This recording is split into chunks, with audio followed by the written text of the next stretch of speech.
Dalal Street snapped its 8-day winning streak, but the Sensex and the Nifty managed to end in the green for the 5th straight week, despite the fall that we saw on Friday. But what's the road ahead? Hello and welcome to Editors Roundtable. I'm Sonia Shenoy. With me today, we have my editors, Anuj Singhal, Prashant Nair, Ekta Batra. Folks, it was a great week. I mean, you can't deny that, right? Although Friday was a bit of a dampener, but nevertheless, 5-6 weeks, not just for us, but for the global markets as well.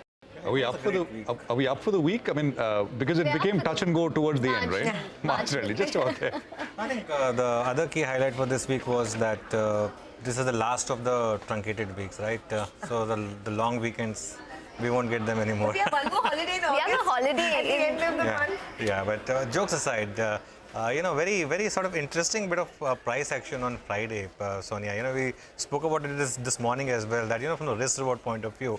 But let's see next week, what do we have? But the price action on the Friday market was quite interesting. And give and take everything, I mean, we're still 4%, 3% away from all-time highs, right?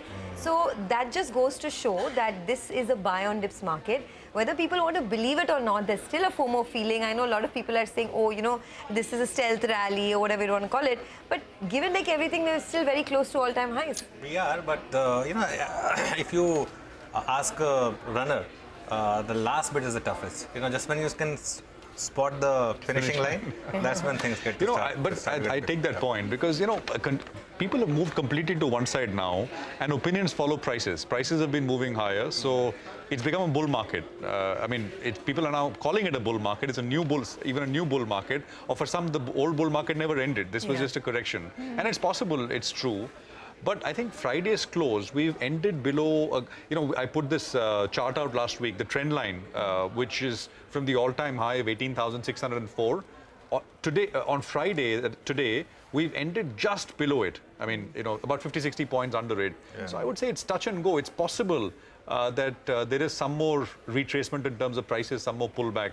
That kind of a thing. But just on that point, this week we saw the first FII sell figure as well come through. But is that a point of concern? Because that's the first time since the 27th of July. Because of a large trade. So that momentum has to sustain for us to actually even sustain those levels. Yeah. Okay, but on the market itself, overall, I mean, things were good. Then they kind of petered off a little bit. What are the big cues to watch? Sonia, the issue with this market is this is a market in which markets move in one go. There's no in between, it's either bull or the bear. This market just moves one way. In that sense, the Friday dip looked a bit sinister to me because it wasn't bought. And there was a very important call that we had from Lawrence Balanco, who's making this point that the market in India has triggered an exhaustion signal. He's using DMARC signal. DMARC signal is one of the most used technical signals. And the reason he's using it is that a similar exhaustion signal was seen previous 3 tops. If you see the last 3 times the markets topped out, starting from October 2021, the same signal was witnessed. What's that signal? That signal is the RSI, the 14-day RSI on daily charts. I think Prashant has been also talking about it. It's moved to 83, 84. That's some kind of toppish signal. Now, that's theoretical, of course. Let's see if, this actually translates into the market topping out. One day, of course, doesn't, one swallow doesn't make a summer. But that's something that you got to keep an eye on. The other interesting bit that I read over the last couple of days is that in the US, there has been some heavy institutional selling for 2 days, which the market has ignored. In fact, the hedge funds are now sitting on $107 billion of shorts in S&P 500. Now, do these shorts or do these hedge funds know something which we don't? Or are these shorts going to be trapped and the market is going to make another one-way move? I think it's going to be fascinating. The reason I say this is going to be fascinating is the price point at which we are right now, both for US markets and for us. If we turn from here, we will make a lower top. Last time, post the Ukraine war, the market topped out at 18,200. So if this time we're topping out at 18,000, then we would definitely make a lower top. So that's the risk at this point in time, but that's just because of one day's price action. We need to see more over the next week or so. If we start to see more declines and those declines not getting arrested, perhaps that theory will play out. But Prashant, some very interesting fund action, right? I mean, it's extremely interesting, frenzied, right? The fund activities, what we are calling it. So let me just quickly tell you and go onto the big wall and tell you, what we've actually seen in terms of the sort of fund action, the deal making that we've seen at a very, very fast pace. So I counted the numbers. It adds up to $4 billion worth of deals that we've seen over the last 1 month. So this is actually not even full 30, 31 days, working days. It'll be less than that. So $4 billion, I mean, it's a large figure. So, maybe I've missed out many, but this has all the prominent large ones, right? Most of these are block trades where there is one entity which is selling and, I mean, maybe one on the other side or many entities buying. Look at Zomato. That was right at the beginning of August, 3,100 crores worth of block, which changed hands. Where is the Zomato share price from the time that the deal happened? The deal was struck at 50 rupees. If you take the current market price, Zomato share price is about 29% higher from that price. So not only did a very large block trade happen, the price has moved up since. You look at HDFC AMC, another block trade, 12.6% higher, the share price. It was a 2,300 crore block trade. AU Bank was a QIP worth 2,000 crores. Again, we are higher. Lodha, which is Macrotech, 1,000 crore block trade. 10% is the price change since then. Crompton Consumer was a pretty large block trade as well. That's 800 crores. Yes Bank is a preferential issue, but I've included that purposely because, I mean, for an entity like Yes Bank to raise 8,000 crores was maybe 2 months back, 3 months back unthinkable, right? But it's done that, and marquee investors have come in. Sona Comstar block trade of 4,900 crores. Max Healthcare, of course, the most recent, 9,200 crores, the larger and the more recent one. And CAMS, of course, that we saw on Friday, 459 crores or so. So just what are some of the takeaways, at least for me, from what all this data? Large blocks, QIPs, preferential issues are a frequent occurrence now. So in a way, the market, which was closed for these kind of transactions, is open once again. Average stock price gains of all those 9 deals that I mentioned from the strike price, the deal price to the CMP is about 11%, which is not bad. Just a few sort of specific names to give you a flavor of what's going on. GIC, Government of Singapore, has been a big buyer in deals. So, I could look at specific deals like Max Healthcare, Sona Comstar, etc., where they've come in heavily. Capital International, which cumulatively in India owns about $50 billion worth of stocks. They are big buyers. They bought clean 10% of Max Healthcare in one shot, right? So another, it's basically a vote of confidence, nothing else. Even, I mean, as I said, Yes Bank, right? Unthinkable 3 months back, but they've got commitment from a player like Carlyle, big number. And of course, other old investors like Fidelity, GQG Partners, etc. They've been buyers as well. This is a number I put out earlier this week on Twitter, but I think it's a relevant one which many are asking. FIIs, and by the way, all this deal activity has happened as FIIs have bought $3.5 billion, right? This is July till date, $3.5 billion. And all this activity, the market opens up for companies to raise money, block trades are happening. But that is a fraction. That's a fraction of what they sold between October 2021 and June 2029. It's a tantalizing thought. They sold 33, they've only bought back about 10, little over 10% of what they sold. I mean, what happens if they are buyers in greater force, greater numbers? I mean, where could the market be? And I think that's a question which many out there are asking. So that's basically from me today. But a lot of activity in the healthcare space, a lot of volatile movement in the healthcare space. Ekta, over to you. Yes, absolutely, Prashant. It's always a big whole host of news pieces with pharmaceuticals, if it's the US, if it's India. And this entire week, there was a lot of news flow which came in from the US. In fact, it was particularly on a settlement of a drug which we have very commonly used in India, still use, as well as the US, which is basically ranitidine, or the gas reducing or acid reducing drug, known popularly as Zantac in many countries. Now, what exactly happened was that there was a settlement which took place in the US with generic pharma companies such as Sun Pharma, as well as Dr. Reddy's, as well as the likes of Teva in the US, etc., where they paid around $500,000 to a person who claimed that he got cancer because of the use of the generic version of Zantac in the US. Now, what this means is that the fear is that there could be many more such litigations going forward, which could impact generic companies. The liability that they could face could be much higher. They could face many more such type of litigations going forward, because cancer-causing substances such as NDMA, which was found in ranitidine, was also found in other drugs such as blood pressure drugs, which are called sartans, or metformin, which is basically used, extended release of metformin, which is basically used to treat diabetes. So the fear is that this could be a long way ahead. Stocks such as Sun Pharma were also in focus because of the Halol facility. The Mohali observations came out. Then the Halol plant was also continue to be classified as an OAI. If you talk about valuations, you know, there is a correction which has taken place, but some stocks such as Sun as well as the likes of Cipla continue to be resilient. But Sonia, you're watching the entire auto space. It's been, you know, absolutely spectacular in terms of the number of cars being launched in 2022. Absolutely. And the one that stood out was the little one from Maruti.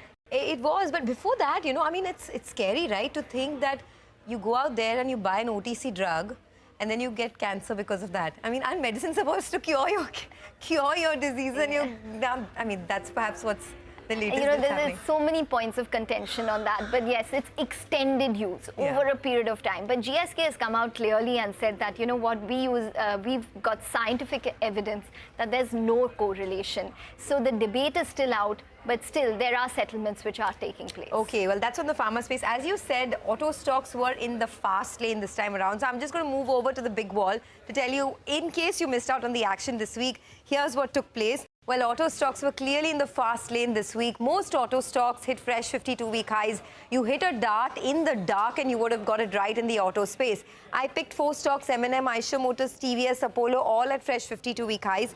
In fact, M&M is the biggest gainer this year now. It's up 50% in 2022. You have Eicher Motors that rallied 10% in August alone.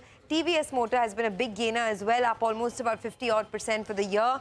Now, it was a big week of launches, and, you know, that really got things fired up. M&M unveiled 5 new electric SUVs in this week. The launch will be in December of 2024, though. M&M is also looking to launch XUV 400 in September, so that's the next big thing to look forward to. And there are reports that they will be acquiring General Motors' Talegaon plant in order to further their expansion plans. Maruti was not too far behind. It launched the Alto K10 in the hatchback segment, and its price is quite affordable, actually, if anyone's looking forward to that one. Sub 4 lakhs category, so Maruti is another one that I was tracking this week. Tire stocks were also in the fast lane. Of course, because of new launches, you will need more tires, so more business for them. But apart from that, rubber prices are at 19-month lows. Apollo Tyres hit a fresh 52-week high. And Nomura put out a very interesting note where they said that a 10% drop in natural rubber and crude derivatives can improve Apollo Tyres' margins by 170 basis points. The only problem is that the valuations for some of these stocks have become a bit steep now. If you look at the two-wheeler space, Bajaj and Hero are fine. They are in line with historic averages of 15 to 17%. The problem really is TVS Motor has now become quite expensive, 26 times FY24, and Eicher Motors as well after the run-up is now trading at almost 28 times. Let's move on to the passenger vehicle space. Maruti and M&M have also higher than their historic averages at about 20 to 25 times, while Ashok Leyland and Tata Motors in the commercial vehicle space are not too bad, about 12 to 20 times over there. But all in all, autos were in the fast lane this week, and most stocks hit fresh 52-week highs. Let's take a quick commercial break on that note. When we come back on Editor's Roundtable, we have a guest joining us to help us discuss all the big cues. Pramod Gubi will be with us in a minute.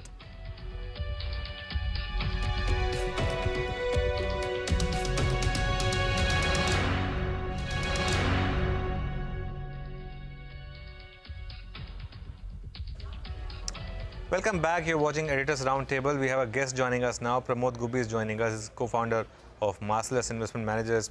Pramod, good evening. Thanks a lot for joining us. The key highlight for this market has been the sort of return of FI buying, right? But there's also this debate that, you know, what we have right now is hot money sort of replacing some of the more sort of strategic money. You know, we've seen so many block deals, for example. Your thoughts? Well, like I said the last time also, I'm not the best person to answer what type of money is coming in. But I think in general, you can see a sense that people are getting more comfortable with the interest rate hikes, although yesterday's minutes suggested that we are not done with. I'm sure there is more to come here. But I think broadly people reckon that inflation is coming under control, and therefore maybe we don't see that much of a tightening as we had once envisaged. That seems to be sort of driving flows towards risk assets, including equities and emerging market equities. within that, I reckon India is being seen in more positive light from whatever conversations we've had with offshore allocators.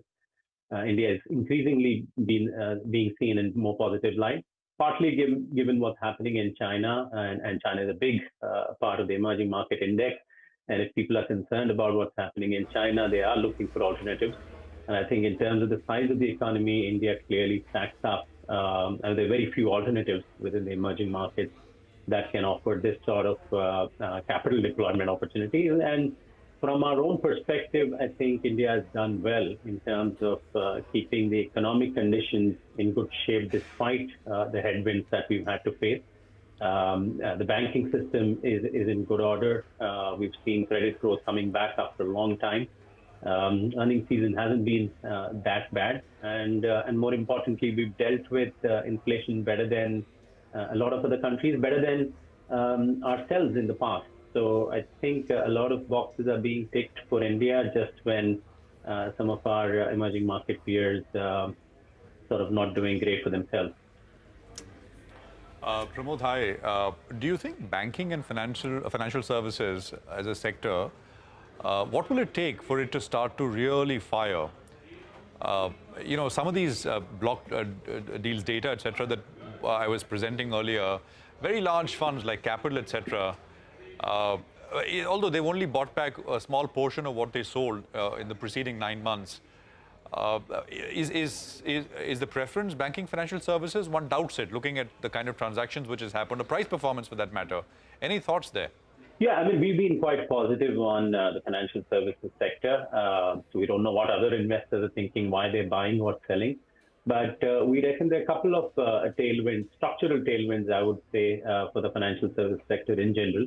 One is the financialization of household savings in the country. You know, despite global interest rates going up, India's mortgage rates are pretty sensible, right? I mean, I can't think of a time when U.S. mortgage rates were around 5.5%. India is around 7%. There's hardly any difference there.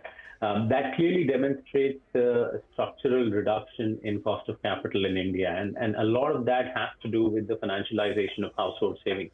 A country which historically has been sort of enthralled by real estate and gold as asset classes has seen almost a decade of pretty healthy flows into bank deposits, mutual funds, you know, small little PMSs like ourselves, insurance penetration going up. So we've finally broken out of that physical asset mold where money is savings is flowing into financial assets. That's a big structural tailwind which is likely to last for multiple decades.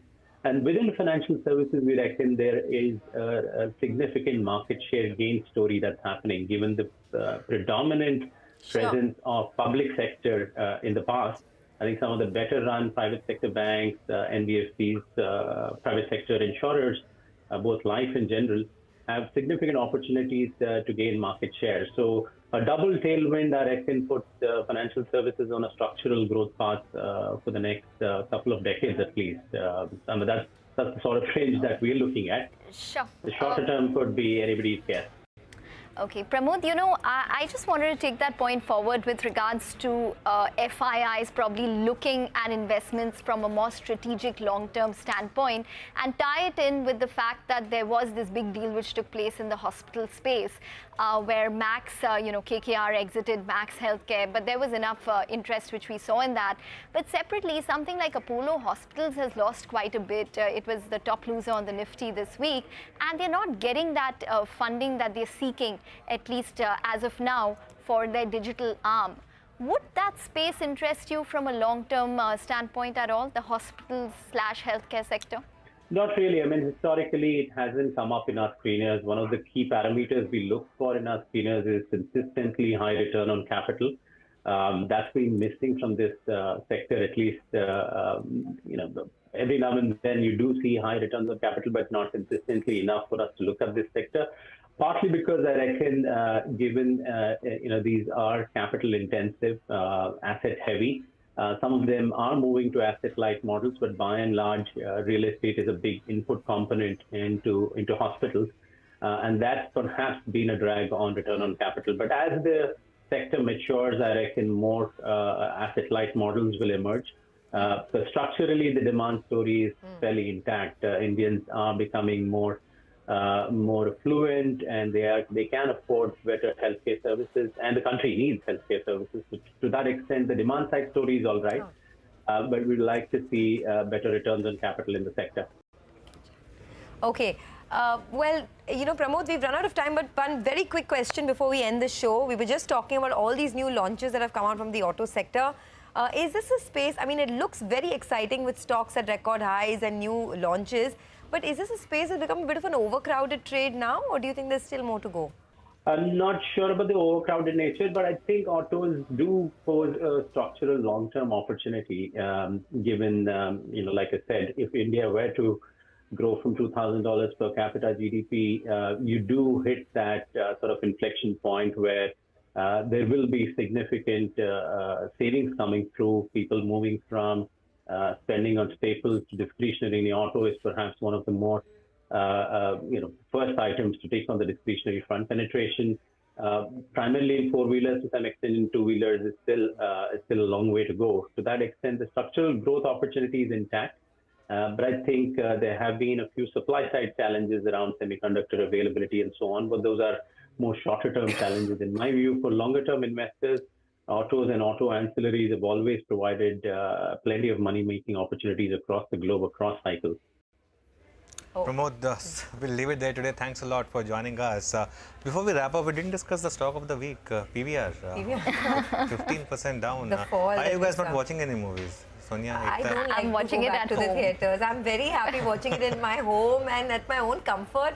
I feel that I don't have any patience levels left anymore after COVID, I think, Yeah, but the content has really been very disappointing. We were discussing this earlier in the morning. This is the only reason.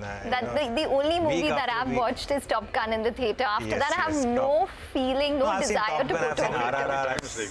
I've seen KGF as well. I've seen Bulbulaiya too. But the last few movies, I believe, it's just been too bad. Just rehash of the previous film. And trends are also changing, right? Absolutely. People don't really want to go to the theatre anymore. Okay, well, anyone buying the new car, the K10? I was just going to say that Pramod mentioned you mentioned overcrowded trade, but it's overcrowded cars on the Too many road. cars You on can't the road. differentiate one from the other for me. Yeah, but the new one's not bad, I mean, it's just Which one? 4 lakhs. The K10. The new Alto K10. You can zip around with that Absolutely, small car. and parking won't be a problem. And parking won't be a problem. All right, guys, have a great weekend. Thanks a lot for tuning in to Editor's Roundtable. We'll be back again Monday morning.